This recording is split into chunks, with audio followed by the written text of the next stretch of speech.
4, Okay. 3, Theme coming up. 2, 1. Theme song.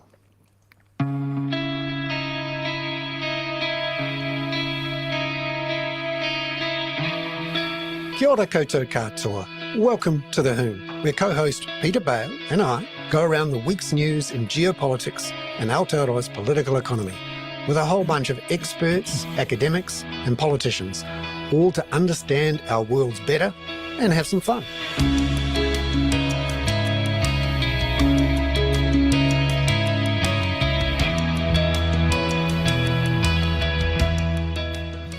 Well, welcome in, everybody. Hey, it's great to see you, Peter, and thanks again. Great to see you too, Bernard.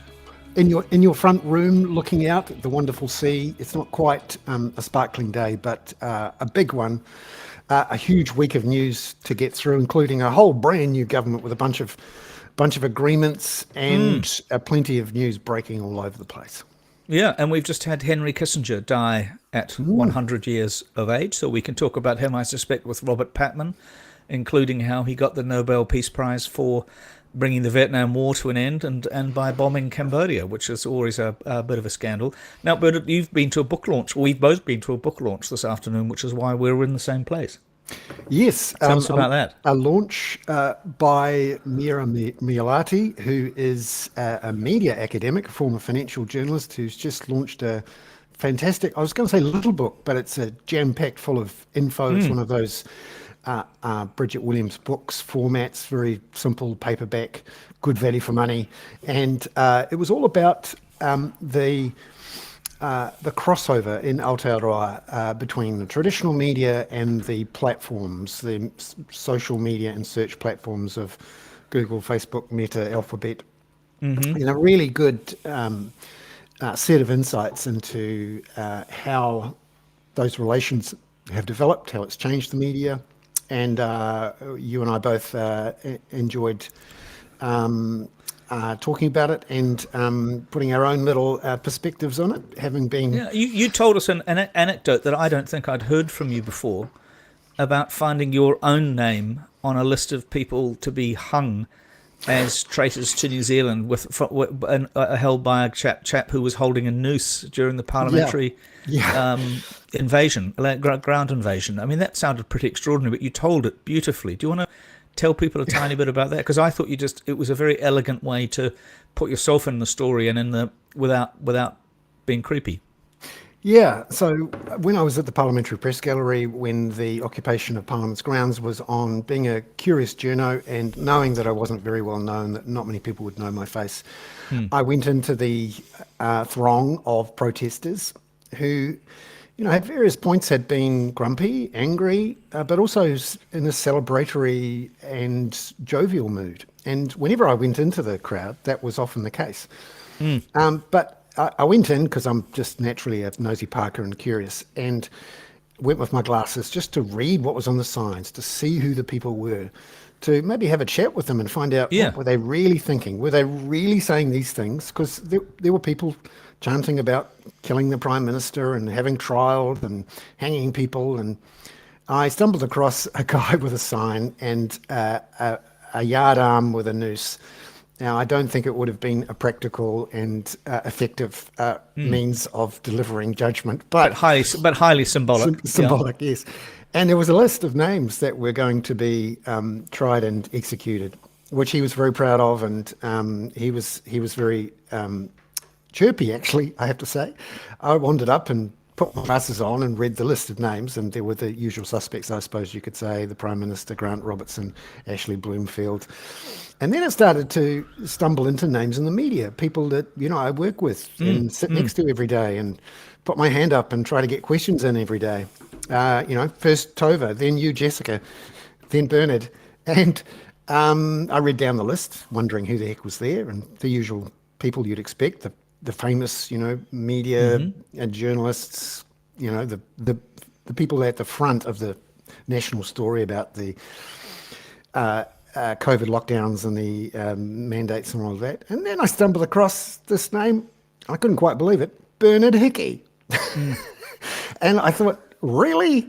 Surely not. I had written a quite assertive piece very early on the second day of the of the protests, saying that this was something we should take seriously, that I actually thought a lot of what was being done and said was a national security threat, and that we'd been too complacent. Yeah, people seem to think they could say just about anything. And so when you said to this chap, "Do you really want to kill Bernard Hickey?"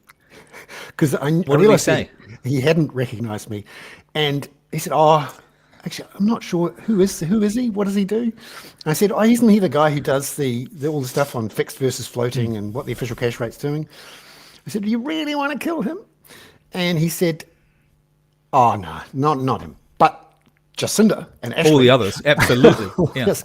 And then I said, "Hey, dude," and he was having a good time actually, and so I didn't feel like it was an uncomfortable A moment. good time inciting people to hang, New Zealand's finest financial journalist. Yeah. I said, "Hey, dude, actually, do you know I'm Bernard Hickey? You really don't want to kill me, do you?" He said, "Oh, no, not you. You seem okay. It's all right." And it just struck me in that moment that we had crossed into a different place where people I thought I knew, people who were my neighbours and relatives and friends, people in our country had been infected by something really foreign. I just think that's not us. Yeah, And exactly. and it hasn't gone away, and it wasn't a one-off. And it's part of the reason the Prime Minister's not there anymore. People need extra security, and our place is different, in part because of the way that those platforms have Coarsened become part of our dialogue. lives. Yeah.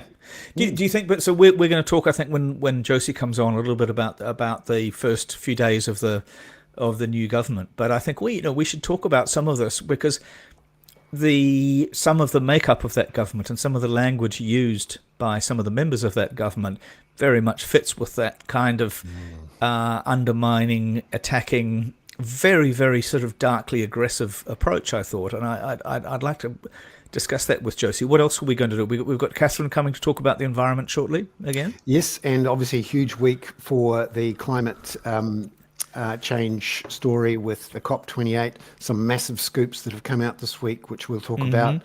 Obviously a new climate change minister who's off to COP and isn't in the cabinet, and a whole bunch of new policies we can talk about that have come through from the new government. Obviously, when we last had the Hoon last Thursday, we knew there would be a government, but we hadn't had the details of the coalition deals.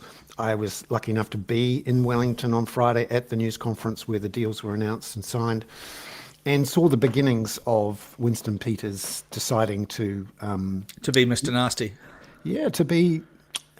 He went further than just being a troll or being taking the mickey or making fun. He was being downright mean and ugly, and I hadn't seen that before in public from him in that sort of way, and it continued, of course, through Monday and Tuesday. We'll talk about that, and of course there's huge things happening overseas in Gaza. Yeah, well, we'll talk a little bit about Kissinger with Robert Patman, I imagine. I don't think we'll probably get to Charlie Munger, the 99-year-old who died yesterday, who was the sidekick for Warren Buffett. But there's a couple of these old codgers pegging it this week. Speaking of which, here's Catherine. Yeah, Tefano. Kia ora. Great to see you, Catherine. You too. A couple of old codgers here, but we are really interested in what's happening with you could argue the biggest story of our lifetimes and the one that's not going to go away and is bearing down on us in all sorts of ways. COP is starting tonight. As far as I'm aware, 70,000 people have rocked up to Dubai to talk about the climate with each other. And your excellent preview piece went out on Monday. Thank you very much for that, which everyone's welcome to see. This was put out for all as part of your work as our climate correspondent. And you and I had a chat in the podcast that goes with it. I'd recommend people have a look at that. I'll put a link in today's podcast for that. And we've got another one coming out tomorrow morning, which it will be a weekly affair. Catherine, what was the big news in the days leading up to COP about exactly who's running it and what they're doing with it? Yeah, so it's been quite a week of revelations. So the Centre for Climate Reporting and the BBC got together to report on some documents that came. They were leaked documents from a whistleblower that showed the president of COP28, Sultan Al Jaber, lobbying for oil and gas deals while on UN climate summit time. So he was getting briefing notes from the company that he heads up in his other day job, which is, I think, the Abu Dhabi Oil and Gas. It's ADNOC, the Abu Dhabi National Oil Company, yeah, which owns everything in Abu Dhabi, pretty much. Yep. So he's been getting briefing notes from them to take to his climate summit meetings with other countries. It's extraordinary when you think about it. I mean, this is the guy that's in charge of a massive United Nations effort designed to reduce climate emissions, designed to look at phasing out oil and gas, who in the very moment that he's organising to do this is on the side going, hey, you know about this climate change thing, actually, have I got a deal for you? Some fantastic LPG. You just need this stuff as a transitional fuel. As a bridging. Yeah, but also what's interesting about this is, Bernard, I read a very similar story yesterday about Saudi Arabia having Saudi Arabia has I think it's called it's been blamed on a translation area, but it's essentially about sustaining the consumption of oil. As the West reduces its consumption of oil, they're trying to make sure that Africa, the global South, continues to grow economically through the use of increased use, really, for them, of fossil fuels. It's quite an extraordinary dichotomy, which may have some merit, particularly those of us who think that gas is a transitional fuel, but and also that some of those countries have a right, in a sense, to catch up. But it is pretty extraordinary to do that on the wings of COP28, it seems to me. Yeah, and one of the ways that he's squaring those kind of really conflicting goals of the two outfits that he represents is through carbon capture and storage. So they're basically out there saying, oh, well, the plan and the argument at COP is between phasing out fossil fuels and phasing down fossil fuels. And when they talk about phasing down, what they're saying is, oh, well, we'll use carbon capture and storage on the burning, on the coal plants and so on, where we're burning fossil fuels. And so we only really need to reduce the ones where we're. And alongside of that, they're planning a huge increase in investment in CCS. Of course, we've talked about this before, but there's a lot to say that maybe that plan isn't going to work so well with CCS. And even if it does in the long run, there's limited storage. So, do you want to use it all up burning through the remaining fossil fuels and removing and liquefying the carbon dioxide from that and storing it underground? Or are you going to use it later for BECCS? Or are you going to use it later for to draw down the emissions from permafrost that's melting? Like, there's a lot of competition actually for that space in the long run. Yeah. So, it's not clear that they'll be able to scale it up, to the scale that's needed. But even if they can, there are still competing, usages for the store it. And it's clear too that the rise in the oil price since the outbreak of the Ukraine war has delivered this huge cash injection to those countries like Saudi Arabia and the UAE. And of course, luckily, it's not just oil for them, it's gas, because Russia's cutting off gas to Europe has forced Europe to find LNG from the Gulf and from Australia, actually, which means that cash they're now using to launder their reputations with sports washing in particular. But all of this sort of stuff, and New Zealand can't help but being involved. I think our best boxer, Joseph Parker, is about to have a big fight. Almost overnight, the global boxing industry has shifted to Saudi Arabia because they can pay enormous amounts to bring people there. And of course, Emirates Team New Zealand, which should be defending the America's Cup out on the sea that I can see through your window, Peter. Is doing so in the Mediterranean off Barcelona instead. Yeah. No. And on the other hand, we can now fly to New York from London quite happily on chip fat. So everything's good, and we don't need to worry about flying anywhere anymore. Yeah. No, there's a lot of interest. There's going to be a hell of a lot of scrounging around to use chip fat coming up. And you'd have to hope someone's put it through some sort of strainer. I really hope that before it goes into the jet. The floaties out. That's right. Now, the other thing that's interesting about COP, of course, is New Zealand sending a few people, including not just the new minister, but the old minister too. Tell us about that. Yeah, it's another job sharing exercise going on. We're getting good at the old 2-for-1s. Yeah, and so we're going to see the new minister go there as well as James Shaw. And unfortunately, though, this is a new minister who's going to be outside of cabinet. Simon Watts is the new Minister for Climate Change. I'll put a link to an interview I did with him about 45 minutes long at the Climate Change and Business Conference about a month before the election, to give you an idea of the policies they've come up with. Luckily, I think in the deals that were done with ACT and New Zealand First, we didn't see too much of a watering down of a relatively weak national position. But well, we of course did see the relaunch of offshore oil and gas exploration, right? Yeah, Catherine, how did the new government's climate policies come across? Yeah, I mean, it's interesting that the climate change portfolio is outside of cabinet, but also so is the conservation and environment portfolio. So but is that a change? Because funny enough, I asked, if people will remember, Dr. Michael Bassett. I'm visiting him for a thing the other day and asked him about this, and he said, well, James Shaw was outside the cabinet too.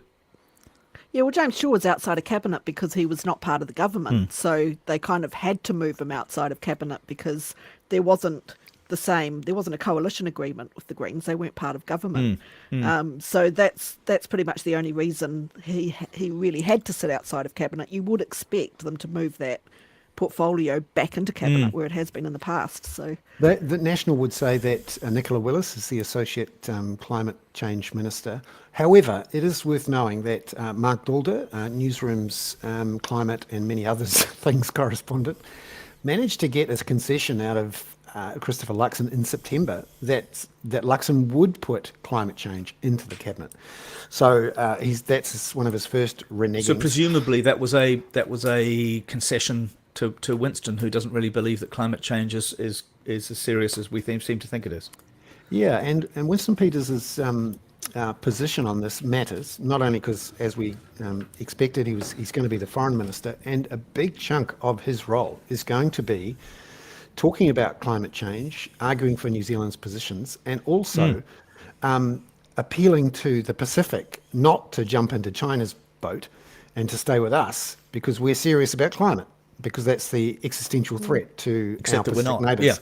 Yeah. And well, we're still waiting to hear from the government how they're planning to meet their 2030 targets and the 2050 net zero targets, because they have said that they are going to. What we're waiting to see is the details of how that's going to come about, which are largely absent so far. That's right. And interestingly, the report from the Climate Commission to the government, which was due to be delivered before the end of the year, has now gone to the new government, and we should hear next week a bit more about what the Climate Change Commission says about us meeting our targets, not just for Paris, but for the extra commitments on top of that. And no doubt we'll find out more about that this week. The other thing, Catherine, just finally on the climate that is bubbling around is what's happening with the scale of the damage from climate warming, and how the modelling, particularly in the financial sector and the banks, is now increasingly being challenged by the science and the record of what we've seen in the last couple of years in response to the warming climate. It looks like the damage from floods and storms in particular is going to be much higher than we initially thought as we head towards 3 degrees above pre-industrial levels. Could you talk a bit about that?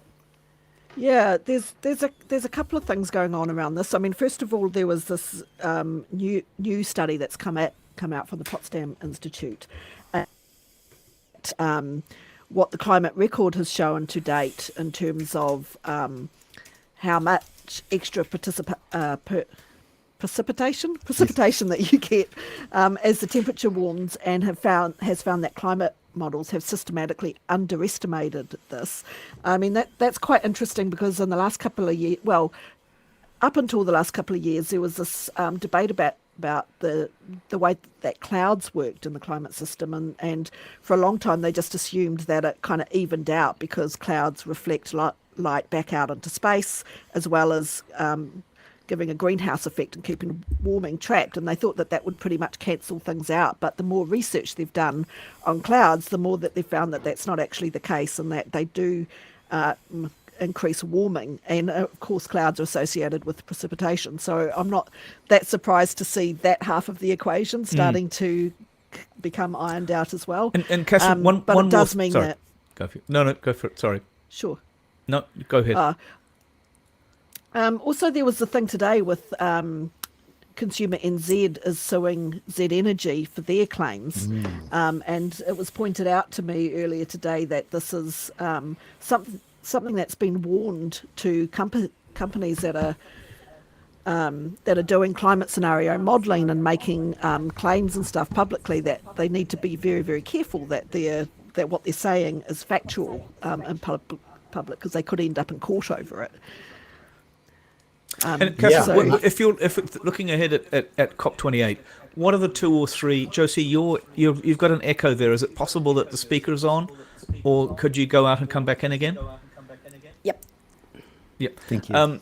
Catherine, you mentioned the reduction in coal rather than the replacement of coal, or the ending of coal. That sort of semantic debate. What else are you looking at? Because I think we're going to get a review, aren't we, of how nations are doing against their national limits? Yeah, certainly there'll be a lot of talk about following the global stocktake on where things are at the moment, which is largely running behind where they need to be. So there'll be a bit of pressure coming from that. But the other big one they're talking about is the loss and damage fund. So financing for developing countries. That's the other big one to watch. Yeah, well, that's clearly what ADNOC's going to be doing, is selling them more oil and gas. Brilliant. Yeah, as we Very discovered. clever. Catherine, thank you very much for jumping on the show. And please, for our listeners, look out for this week's wrap-up of climate news from Catherine, which will be coming out tomorrow. Thanks again. Brilliant. Thanks, everyone. See you later. Cheers. And lovely now to see Robert Patman and Josie Pagani. Am I Hi, still Peter echoing? and Bernard. Yes, you are. I wonder, are your speakers on there, perhaps? Let Let me go out see and if come I- back in. Thank you. Just check with your speakers on. Robert, we got the news just before we all came on that Henry Kissinger has died this afternoon, or this afternoon our time, at least at 100. Incredible. Yeah. Yeah, I mean, what an extraordinary life! What a remarkable man.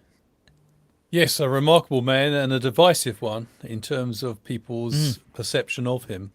Regarded by some people as a totally brilliant diplomat, academic, and also by other people as a war criminal. And the war criminal aspect is really pretty much around the bombing of the initially secret bombing of Cambodia, right? That was one of the issues, but there Yeah. was lots of other ones. He had a bit of a kiss up, kick down approach to international politics. He was a realist, as international relations scholars like to term it.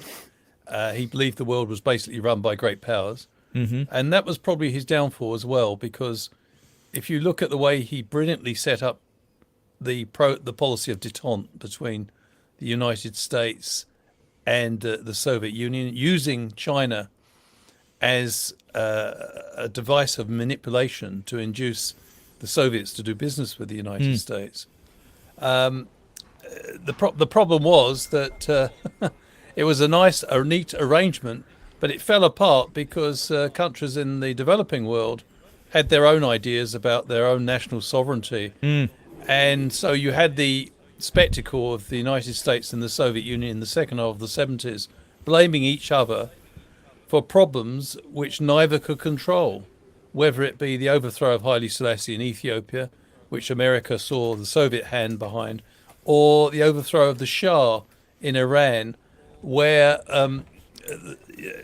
again the Americans tended to see the Soviets as being present there, and on the Soviet side, the Soviets tended to see the American hand behind the ejection of Egypt, their Soviet advisors from Egypt. So what was interesting about Kissinger, I mean, one shouldn't underestimate his achievements, both scholarly and diplomatic, which I think were Herculean. I mean, a remarkable man. And he certainly, I think that many people feel that he was never brought to account for some of the, he gave the green light to Indonesia's intervention in East Timor. He played a key role in approving the carpet bombing of the Viet Cong, who were located in Cambodia. Mm-hmm. Some of them, which then really led the to border, the. I mean, we can easily argue that led directly to the creation of the Khmer Rouge. You know, there was if you talk to anybody in Cambodia, they're not terribly keen on Henry Kissinger. But an almost interesting person, and a brilliant. He is also a brilliant writer.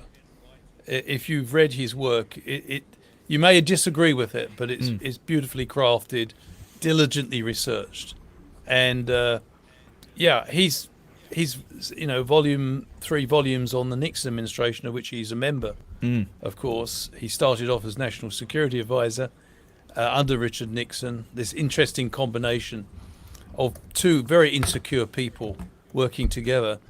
One from the world of Harvard, and one from, although he had worked for President Kennedy as well in the and the also early one 60s. with a Jewish Eastern European background, who was had a very deeply sort of personal view of Eastern Europe, the rise of the Soviet Union, and of communism. Josie, we were just talking when you were coming in and out about the death of Henry Kissinger at 100. What's your sense of that? I mean, you work particularly in the international affairs area. What's your sense of his legacy?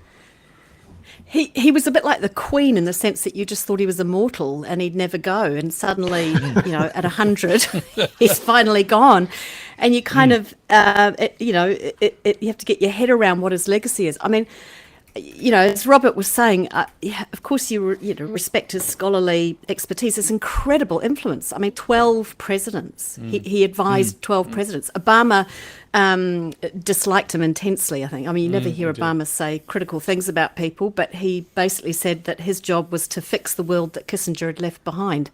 And when he met with Trump, so also Biden, so it wasn't his last president, but there was a great cartoon, I think it was in the New York Times, where there's the thought bubble as he's meeting with Trump, and the thought bubble says, "I miss Nixon." So, he's been... he's been around. But yeah, I mean, he's the ultimate ultra Machiavellian realist in politics, isn't he? And he's responsible. Well, I don't even know whether it's neocon, because the neocons had a sort of ideology about it's like, U.S. interest first, even at the expense of supporting the destabilization of Salvador Allende's government in Chile, doing the same in Argentina, and kind of heralding in the most brutal military leaders in Argentina. So, when he reckoning, I think. Yeah, and what that were lost as a result of his realpolitik. Yeah.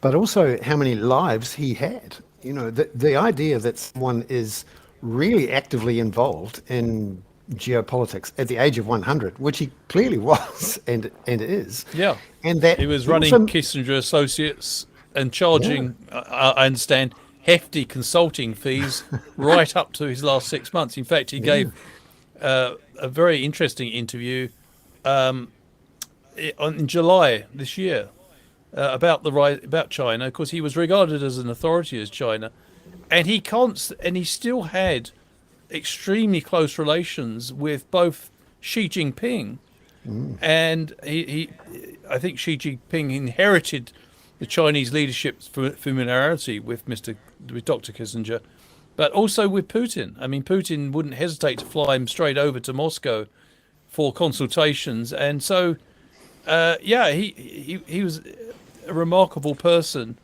I feel that So he wasn't in a sense an ideologue, that- was he? But I don't think he was an ideologue, but I think his brand of realism, as I think there was a lot in what Barack Obama said, that his short-term impact was spectacular, but his long-term impact, some of the things that he did, left severe long-term problems. I think Kissinger, because he saw the world as being run by great powers, possibly underestimated the power of ideas. And I think, in a sense, the advent of globalization in the early 80s, where you had technologically driven interconnectiveness, began to cut into this autonomy of great powers. And we now live in a century where all powers, great, small and medium size, are confronted by problems which none of them can solve on their own, which must have been confusing for someone who saw the world as basically run through manipulation of power by great powers. Well, also, if you're a great power person, then you're also an adherent to the idea of great power being wielded by great men. You know, I mean, he was part of his own mythology. But reading recently, or relatively recently, I think I talked to you about it, Robert, for the anniversary of the 50th anniversary of Richard Nixon going to Beijing. I mean, the story of Henry Kissinger secretly flying on Frank Sinatra's aircraft to California to get onto another aircraft to Pakistan, and then going in through Pakistan to make the first mission, completely secretly. The other thing we should remember about Well, he was a great Kissinger, womanizer, wasn't he? Oh, he was. I wouldn't say womanizer. Oh, sorry. He had an eye for the ladies, I think, is the polite way to say it. Yes, that's right. And I think that great quote he said once, where he said, power. He was the first one who said power is the greatest aphrodisiac, or something. That's So right. he used to And have he these said, sort of and he was starlets regarded as the. Sorry, yes, he was regarded as the greatest swinger in Washington until he got married. But of course, he went out with a woman called Jill St. John for a while. He tried to go out with Zsa Gabor, but their kiss was interrupted by the president ringing him, and there was a litany of others. But yes, power is the great aphrodisiac, as you say. And that he managed to reinvent himself and somehow detach himself from Nixon's poisonous reputation. I've just been watching, how I try to get away from news by watching streaming TV series, but I've loved The Plumbers. I don't know if anyone's seen that, which is the story of the Watergate break-ins with Woody Harrelson as one of the main players, but also Fellow Travellers. I'd highly recommend it as a series to watch. It's all about what was happening during the McCarthy years and the rise of Roy Cohn. Yep. And all of that stuff with the anti-communist Republicans, which is where Nixon came from. It's sort of amazing to think that the death today of Kissinger at the age of 100 is the sort of end of an era in which he began when the real threat was Hitler and Stalin and prosecuting the Rosenbergs and all of that, and he was still around. You were talking about China. Josie? I mean, he, it's not just that he met from Mao Zedong, Xi Jinping. He knew all of them. Yeah, I was thinking about this story from about. Sorry, go ahead, Rob. No, I was just going to Rob. say, we always say that Nixon was the secretive one, but I'm afraid Dr. Henry Kissinger also had a considerable desire for secrecy. And there's the true but stunning story that when Richard Nixon and Henry Kissinger hatched this plan between them initially to make an opening to China, that initiative began in 1969. And the world was stunned when it was announced in 1971. Only 6 people in the American government knew it. And the Secretary of State at the time William Rogers, was as surprised as anyone when it was Oh my announced. God! He Really? was completely Yeah. out of the loop, Whereas today it which would must have have leaked, left right? him feeling pretty and isolated. yeah. I wonder, Robert, if you think about. But- Sorry, go ahead, Josie. I'm sorry, we've got a delay. There's a slight delay, is there? Yeah.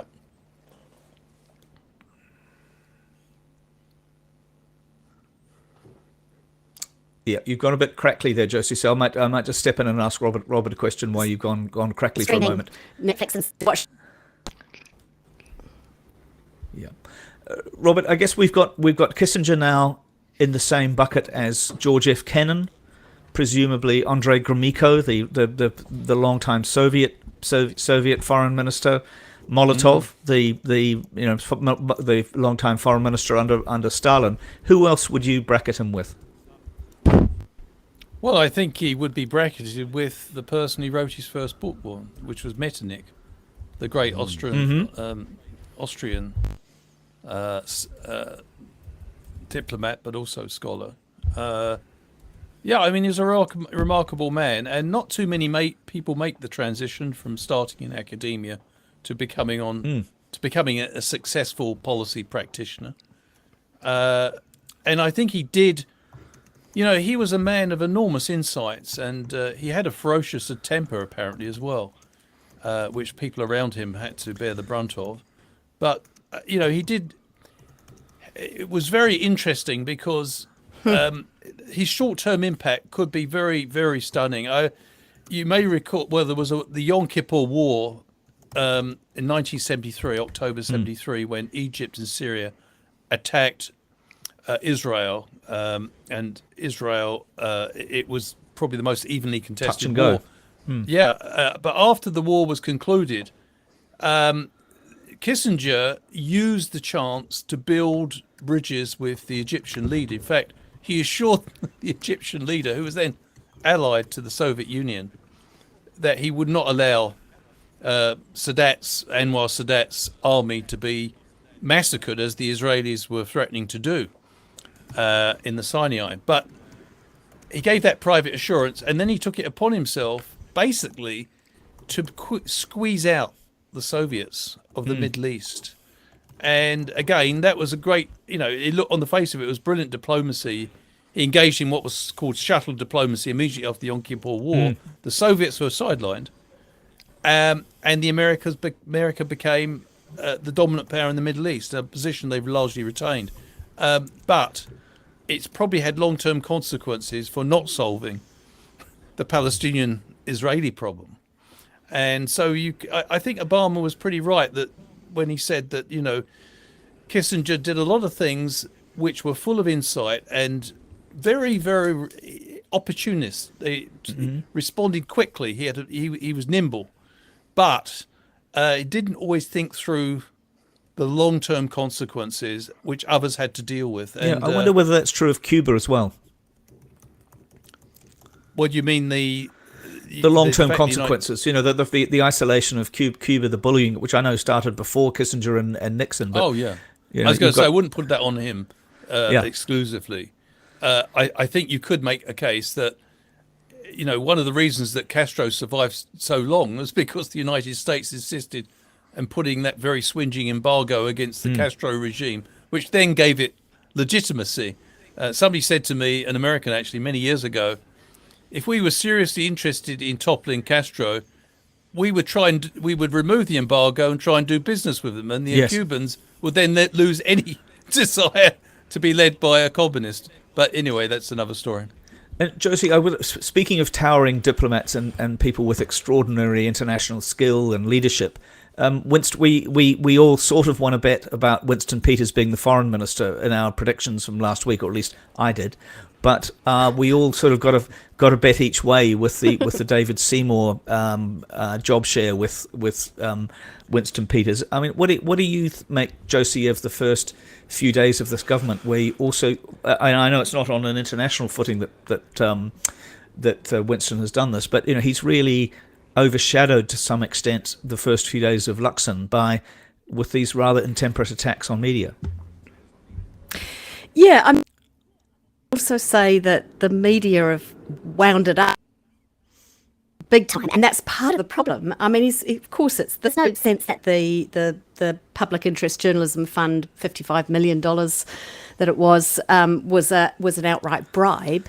But there is a sense of, the fact that the media are making it the biggest story, therefore also It's about us. Yeah. It's all about us.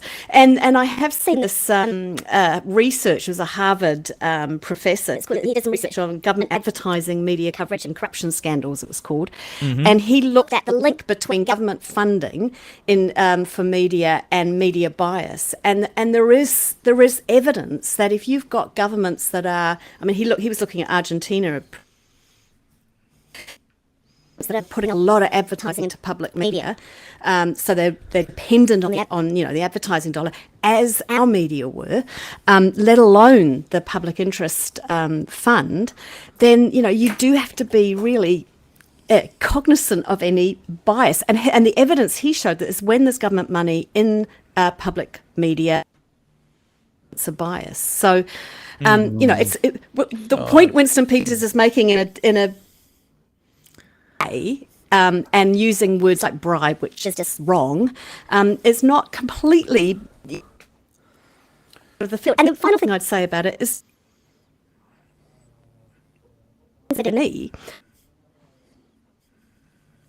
given part of the fund, and the media during COVID and so on. Well, they had a capital return, a buyback of $5.3 million worth of shares. So, and they were paying a dividend out. So the idea that they couldn't afford to do this really important stuff, public interest journalism, regional journalism, Māori and Pacific Voices and so on, doesn't quite stack up. So there is a story there. And the fact that the media are making it all about Winston. Yeah, there is a story. I was involved in the original, in helping New Zealand On Air write, and the Ministry of Cultural Heritage write the original cabinet paper for this, and I can tell you that there was absolutely no intention, either from the government, including Chris Farfoy, or from people like me who were advising on it, to make it any kind of bribery or to influence coverage in any way. It really was a very specific industry subsidy, if you like, or support, because there was real concern in the government that, particularly with the downturn in advertising that was expected at the beginning of the COVID pandemic, that things like court reporting, council reporting, and so on would be just erased. I mean, one of the difficulties is it was able to be weaponized partly because of the conditions under which the grants were ultimately given. Part of the problem, though, is not the intention. I have absolutely no question that the intent of the fund was noble, and these are things that should be supported, and they're important bits of journalism. The research that this Harvard professor did is not about the intent; it's actually about the outcome. And that if a public media sector is so dependent on public advertising, and NZME were, doing a $15 million capital return. I don't think anybody in the media is happy about the way it was allocated. Robert, you're busting. Concerned when politicians keep singling out journalists. In a liberal democracy where you have a free media, I find it very rich when a prominent politician says to journalists, you lost. This victimhood thing that populists like to play. I find that deeply disturbing. When you have politicians presenting the media as the enemy, they are undermining democracy. And the media, we may not, people in the, I always remember what Harry Truman once said to aspiring politicians: don't go into the kitchen if you don't like the heat. If you want to be a democratic politician, don't complain when the media asks you questions. You are paid to receive and answer questions. I have no time for politicians who are always whinging about the media. That's what they're in a democracy. That's what they're there to do. They're to answer questions. And in fact, the media is the fourth estate. Just imagine the world where politicians can only have questions that they think that are acceptable. I think we would have a world which is slipping towards an authoritarian regime. So no one would disagree with surprising. for me, this was quite surprising because I was there on the Friday when he out Tova O'Brien and said, "You lost." Yeah. And this is something that I've followed Winston for many years. I've been to many press conferences. I've been at off the record events and shared whiskies and beer. He has spent an awful lot of time with these people. They're not necessarily just work colleagues or people that he is part of, has something to do with in public life. These are people he's had, long boozy conversations with. These are people that, who in years gone by he relied on. He needed them, and for him to do this in a public place was extraordinary. Apart from anything else, it felt really ugly, and frankly sexist. He pointed out and focused on them. The other thing was he derailed in many ways the government's attempts to start its term with a smiley face and a strong positive outlook. He just looked like the grumpy old uncle at Christmas who's just brought everyone down. And he did it not just once, he did it on Monday at the swearing in, and then on Tuesday at the next time, and he really kept hammering away at it. And also, this for me really got my goat, so to speak. When I first started as a journalist in 1992 at the Dominion, it wasn't even the Dominion Post then, the Dominion, one of the first things I was told by a grumpy old chief reporter was, whatever you do, send anything that mentions Winston Peters to me so that I can read it, because that guy sues everyone. And he has repeatedly for 30 years. If I was to come out in public and said that people who donated money to New Zealand First had bribed Winston Peters, I would be in court. And I've been a director of companies that have been sued by Winston Peters. I've had to worry about whether or not his actions are going to cost me my house. And to watch him as Deputy Prime Minister in that position, to single out people, to threaten people in interviews with getting them sacked, which is what he did with Jack Tame a few weeks ago, was the worst way to start a new government and to, burn up any goodwill there might have been for him. Here endeth my little rant. So, Josie, it isn't just about us, it's about the principles. Well, I see my role in this podcast is to offer a slightly different view at times, but I would, on your point, Robert, you're absolutely right. All the state is the core of a democracy and holding power to account, and so we have to protect it at our peril, and the checks and balances that are there for a reason. So yes, when you've got populist politicians who single out media or attack the media or the sort of lamestream media, etc., that doesn't mean though that part of gaining the trust of mainstream media is really important, and we have seen over the last few years a decline in trust in mainstream media. So that's a problem, because the minute people start going, I don't trust the mainstream media, then they're going off and getting their views. The rise of populism and politicians deliberately sowing distrust. I mean, let's be quite clear. Let me finish because I think. Oh, sorry. Yeah, the point I was making though is that I know what you're saying, but that you'd have to believe then that people are the things that populists say are like open bags of chips, that you just can't resist them. That someone's good metaphor. Mainstream media is terrible, and you just go, I believe that. So I don't buy that. I don't buy that there are a lot of people in our democracies who have lost faith in mainstream media, and that's something that I worry about more than I worry about what Winston Peters is saying about What about Luxon, though, both of you? Because Christopher Luxon was also very marginal in his. He said the impression is that the PIJF was a bribe, or that it did influence coverage. He didn't slap Winston down at all. So not yet, but he's going to face a challenge. I mean, Christopher Luxon, if Mr. Peters continues, we don't know. This may be just an opening burst by Mr. Peters, and he may just find himself preoccupied with his new job as foreign minister more than anything else. By the way, he's got a lot to do there as well. It's a very troubled world, as we keep talking about. But if he continues in this vein, at some point the Prime Minister will have to, in order to discipline his coalition, will have to assert his authority. Yeah, what do you And, think about that, I Josie? wonder- The Luxon factor, and this not just about Peters and this particular thing, but I mean this 100 days thing. That's a very corporate rather approach to this. I mean, his whole shtick has been about being a chief executive of the government rather than about being a prime minister as such.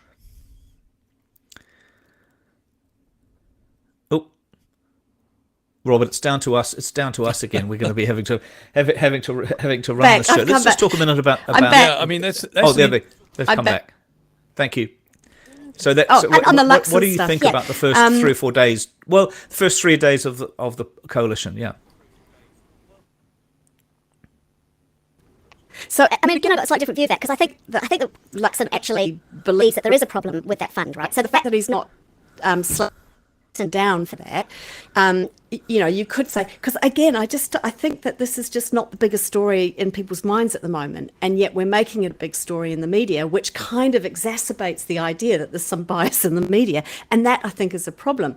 And so I think Luxon deciding not to be bullied by the media to slap Winston down could actually come across as, that he's not going to be led around by the nose by the media. I'm just saying that perception could be there. Yeah, fair enough. But what about yeah. other issues, though, Josie, that we've seen in the first 3 days? Because I was very taken aback as thinking of this, I guess, as a progressive person, not necessarily a Labour person, but a progressive person, about the pettiness of the various things that have been agreed in the coalition agreement and the kind of the things that Nationals rolled over on.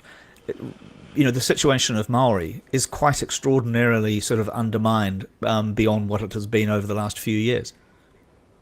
It seemed to me, particularly. What struck me about the coalition agreement was, on the one hand, there's some really big, vague commitments. Like one, I think there's a quote here: "Better public services and strengthening democracy." It's like, oh no, I disagree with that. I mean, no one's going to disagree with that. And then there's really weird detail, like the smoke-free stuff that none of us saw that coming. Bringing back pseudoephedrine. Didn't see that coming. It's a weird one. I mean, suddenly there's this really down in the ditch detail, and then these big meaningless sort of statements over the top. And then there's things that we kind of suspected, but because they hadn't mentioned it in the campaign, I'd kind of forgotten about it. But getting rid of the Productivity Commission and rolling it to ministry. So there were a few things there sort of stood out to me as like there's things, but then the things that we knew were like Onslow, like rail, and so on. So, I guess it's kind of what we predicted. There were a few things that were tweaked. There were a few odd, weird details that presumably are sops to New Zealand First and ACT. But yeah, I think this issue of deciding to reverse the smoke-free changes purely, really, to buy itself $800 or $900 million, which it's given up with the foreign buyers tax, just appeared to be ruthlessly mercantile and punishing, and rightly the blowback from the medical community, from the academic communities following it is extraordinary. I've been covering it this week, and I have a podcast going out tomorrow via the spin-off, in which I interviewed the academics who did the modelling for the number of lives saved and the amount of money saved from these changes that were legislated last year. We're talking here about nearly 2 million health-adjusted life years that are being saved by this legislation that's now going to be reversed for the sake of $700 or $800 million a year in tax cuts, especially that are being accelerated for people who are landlords. And these are changes that would have saved the taxpayer $5 billion over time and increased productivity and the amount of sort of work and taxes paid by over $5 billion over time. So from the point of view of what are your core values as a government about saving money for taxpayers, And from a National Party point of view of not being the nasty party, they've started out with the nastiest thing they could think of. Yeah, yeah. And the other thing that stood out to me, which we knew was coming, was getting rid of the dual mandate, Reserve Bank dual mandate. And, the kind of narrative around that is really confusing. Like, either it's that the dual mandate doesn't matter because it doesn't make much difference because the Reserve Bank would Maybe consider explain just briefly, unemployment- Josie, what the dual mandate Oh, does. yeah. So in the old days, we had simply the inflation of what, 2%, I think it was, and that was only that. So the problem with that, which other countries like the US, I mean UK, they all have dual mandates now, is that you could have a situation like COVID where you've got a reserve bank that's trying to will increase interest rates to slow the economy down while the government's putting heaps of stimulus in to keep jobs going and keep. You end up with a push-pull, one cancels out the other, crazy. So, the Labor government adopted the dual mandate, which was that you have to think about, employment, the economy, as well as inflation, which seems to make perfect sense. So National's saying, well, we're going to get rid of that because that's why we ended up with such a high stimulus and interest rates weren't going up high enough because Adrian Orr was kind of working with Grant Robertson during COVID. Well, the problem with that is, on the one hand, they're saying we don't need a dual mandate because a Reserve Bank governor like Adrian Orr will think about unemployment and the economy anyway, as well as inflation, so we don't need it. Or But not if it's they're an old saying metric, that yeah. it's it's terrible because it means that we won't focus on inflation and we'll have all these muddled mandates. So, we knew it was coming, but I just think it's Yeah. Yeah, And we've- unfortunately, from a national mandate before and it didn't work. Yeah, and unfortunately, for National's point of view, Adrian Orr has come out of the blocks with his first decision under the new government as a hairy-chested inflation fighter who's never going to cut interest rates. And one of the problems for National is that now they face a summer where they had hoped to feel some relief, falling inflation, maybe even some cuts in mortgage rates, higher house prices, phew, we've got a new government, we all feel better. Instead, we're going to have a summer where mortgage rates stay high and councils and a whole bunch of people around the country are going, I don't have any direction or help on funding all these water assets. We've got these extra 120,000 people. You expect me to pay for it? No, thanks. Here's a big rates increase. And by the way, I've just put up the parking fees and I'm going to charge you more for your water. Suddenly, the government elected on, cost of living, on getting interest rates down, on, trying to boost the economy. Suddenly you've got stalled investment because no council is able to plan because they don't know what's going to happen to the Three Waters. They have no idea about the RMA. It's all up in the air. And the government itself doesn't have a clear idea on how it's going to fund all this stuff. Meanwhile, as the Reserve Bank said yesterday, you've got migration coming in at a net migration of 120,000 a year. In fact, when you look at the raw numbers of people with temporary work visas, it's 200,000 a year. We're not building enough houses, as we saw today. The building consents are falling sharply, again, because there's no certainty about the funding pipelines for this infrastructure. And so a government elected on cost of living and getting mortgage rates down is going to see mortgage rates stay up, the cost of living rise, and a whole bunch of its natural supporters screaming at them going, what are you doing? And, Yeah. Can I ask Josie Bernard? I think that this Maori, the removal of co-governance, the threats about he puapua, the changes in language are going to have potentially a really huge and unexpected, unpleasant rebound in New Zealand society. Am I exaggerating that? I Yeah, think, I think- well, I mean, I think Hapupua. Sorry, No, there's you a go ahead, funny Josie. delay. You're the I guest. keep it No. Hapupua was on hold anyway, being put on hold, I think, last year, right? So, and I know that everyone's having a panic about it. I think what I'm hearing, and again, we've got two choices with this. Either you go, this is terrible, we've got to fight it. And I've got some friends who were saying, who work with Māori businesses, saying you're going to have to choose Maori business or you're a corporate. You're going to have to Yeah. fight one or the other. Now, either you decide you're going to fight, or you go, well, what is it that they're really targeting? And I think what they're really targeting is not like get rid of Te Reo Māori. I mean, so Breakfast TV this week, where I think he handled the question quite well. He said, I'm bicultural, I'm bilingual, I speak the language fluently, and I want people to learn the language. That's, and I want that to happen. But it's not a religion, and I don't want it to be. I don't want the government talking about waka kotahi. I don't want NZTEA or waka kotahi to be focused on the right use of the macron above fixing the roads in the north, where my family live. I talked to a very prominent Maori person this week, quite a famous artist, and he said, the trouble with Winston and Shane is that they come from a generation of Maori who believed that being white was what really mattered and would make them successful. And I think we're going to see. I think that's patronising. A really unpleasant.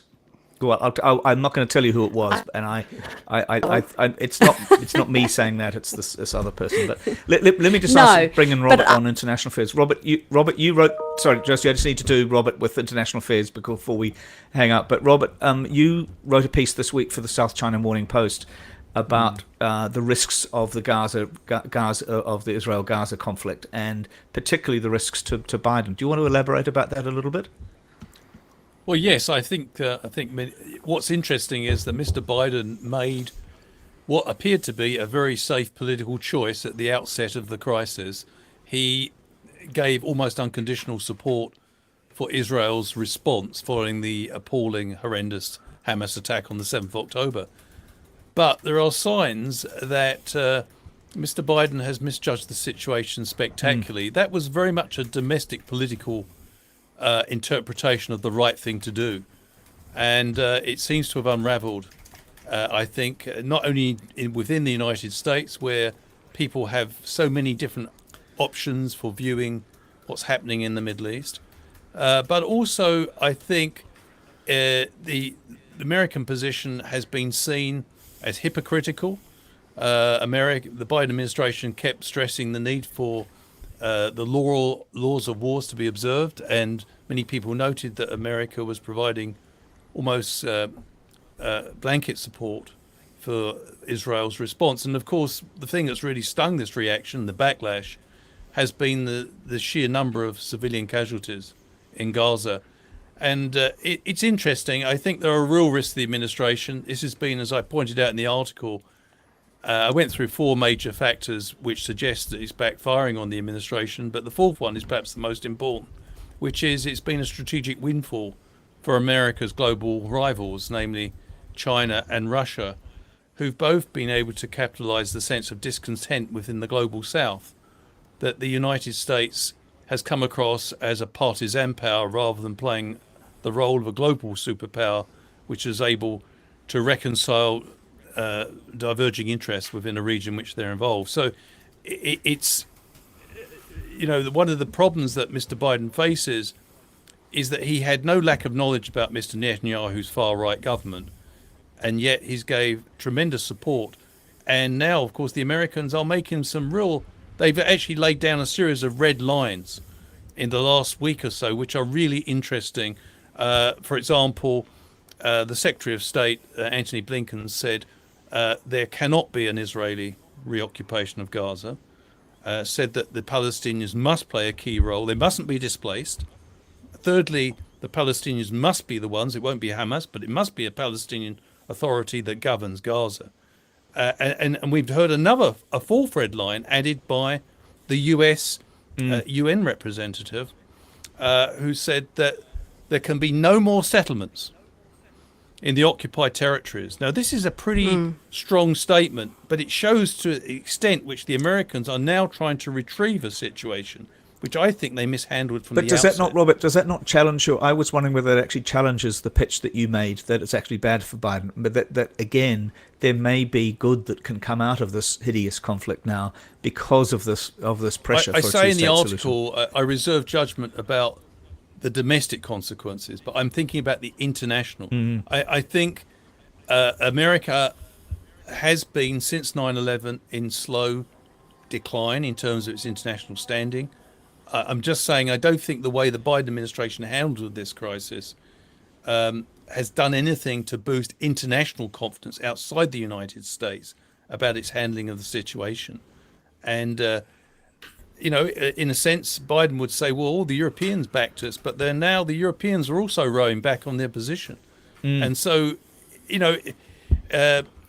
I'm pleased that the Americans are having second thoughts, because it would be very costly if they persisted in supporting a policy, a military approach to a political problem with huge casualties of innocent people involved.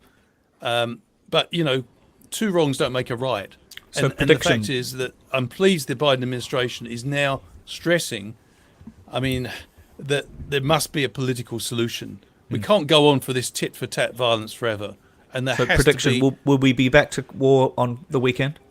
Well, that's a really difficult one. The Americans say they will back the resumption of the war, but that may be up for public consumption. That all the signs are privately that they're doing everything they can to get the humanitarian pause extended. So it again is almost a sort of slight schizophrenia about American policy at the moment. All right. Bernard, I think we've gone a bit over time, so I don't actually have a skateboarding dog. Do you have a skateboarding dog today? No, it's one of those weeks where I didn't have time for the skateboarding dog.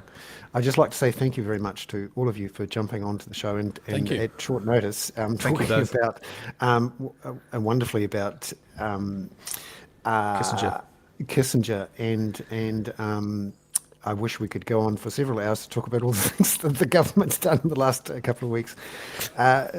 Josie, thank you very much for coming on. Robert, wonderful to see you. Thanks and, as always. Peter, Thanks, thanks guys. again. I'll see you in my front room shortly, Bernard. Thanks, everyone. Thank you. Bye. Thank you. Bye-bye. Bye. Thank you. And then we will get Stop the talking. upload. No, we don't have to stop